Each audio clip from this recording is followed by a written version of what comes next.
Welcome to the solo training series from the Academy of Self-Defense. I'm Sensei Leventis. For these videos, we're going to be focusing on classical techniques and using pantomiming to work on the detail and framework of the technique all on your own. The past videos, we covered first wrist technique, jacket grab, the arm bar, and the elbow chop. In this video, I'm going to tackle the front wrist throw, which is kotegaishi, a very famous technique in Aikido. And from a classical perspective, it is a very powerful technique. I will talk about nuances of applications when we get into it. I have some ideas about the front wrist throw and wrist throws in general. They're great, I love using them, but often misunderstood in the way that they're being used in a combative perspective. But we'll tackle some of that stuff down the road in applications. But for the classical, once again, in Nihon Goshin, we start off in a squared off position. Uke is going to be one arm length in front of us. For this particular technique, it is a cross hand grip. And again, in Nihon Goshin, we do grips on most classical techniques because it's a known entity. There's no fluidity, there's no changes in attack. Imagine, if you will, if you're trying to learn a technique and I say, okay, I'm going to throw a quick backhand swing with a stick at you. And let's learn the front wrist throw. Or I'm going to throw a quick jab at you. Let's learn the front wrist throw. Students would be scratching their heads, being very frustrated, and they would run for the door. So I'm a big believer in using this kata framework to learn technique. And from there, you can then learn application and build on it. So I have seen this methodology work for my last 27, going on 28 years of training, and it's tried and true, and it works amazing. So, that being said, with the front wrist throw, again, cross hand grip. I'll pantomime it first from a few angles, and then I'll discuss the details. I am being gripped from the uke, obviously opposite me. It's a cross hand grip, so my right arm is out, and they're gripping me cross hand on my wrist with their right hand.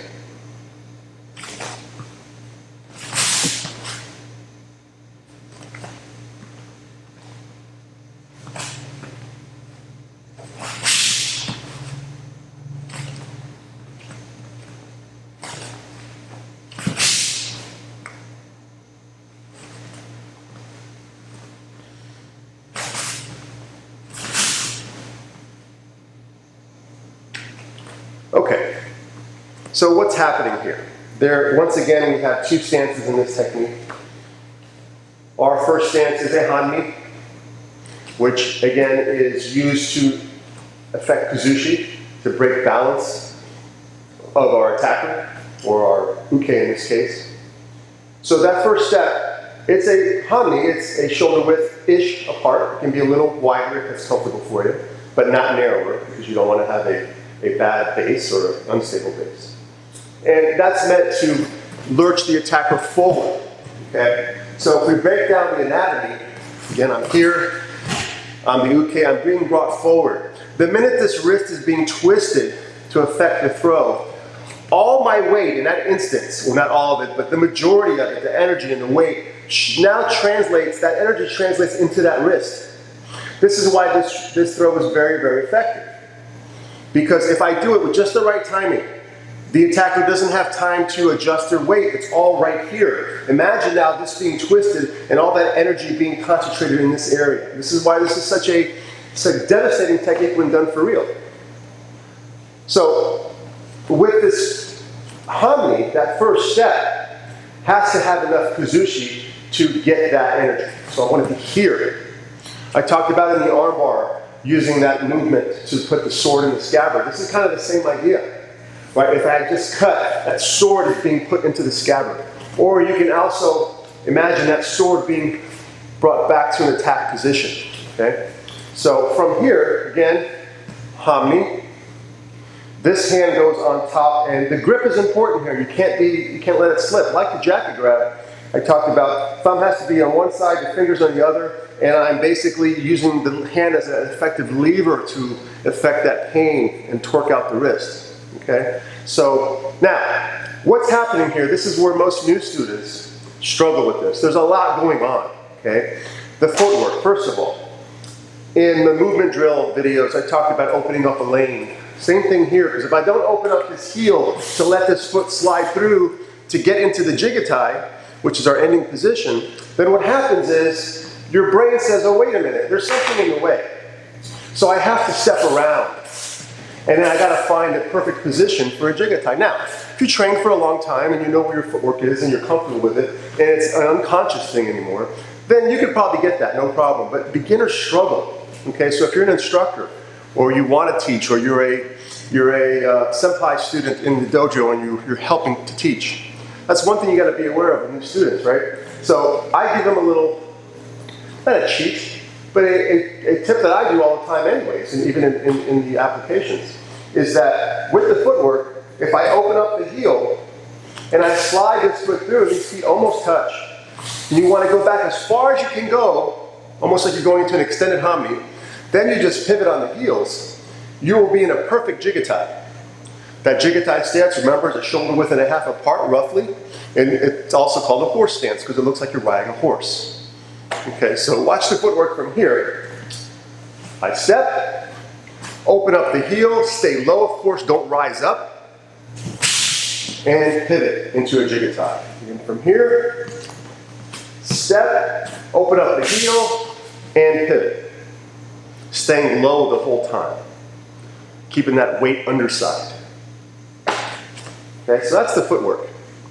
Now the hands, and this is where everything is happening at the same time. That's why the new student struggles. When I step, I begin to open this up. Okay? I open it up with my hips. So as my hips break and they open with that footwork, that's where I start to bring the thumb up. I tell students hitchhike, and that's kind of an inside joke.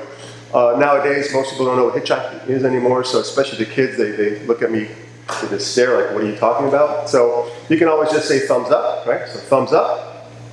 And as I do that, as this turns, thumbs up on the inside hand, we'll then find the back of the other thumb, you make an X on the hand, okay? So as I'm here, one, there's my thumbs up. It stays on the hip, and all this rotation happens at the same time as I step.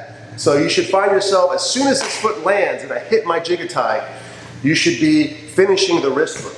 Uke should fall straight in front of you, okay? So another major mistake on this one, and I talk about this with all the techniques, is if I step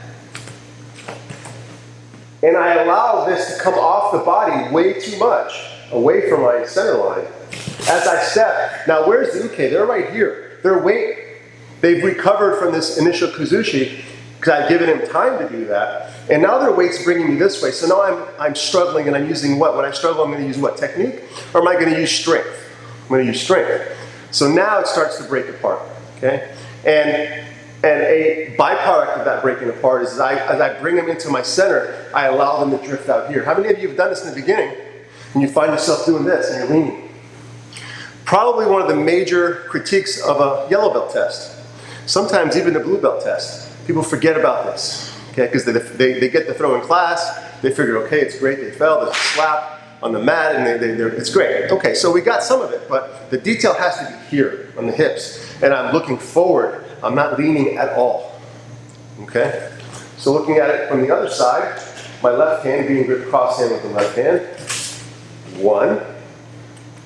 Begin the thumbs up as this foot moves, and here. And I'm pointing back down with my thumbs at the obi knot, back straight up and down, and a good jigatai.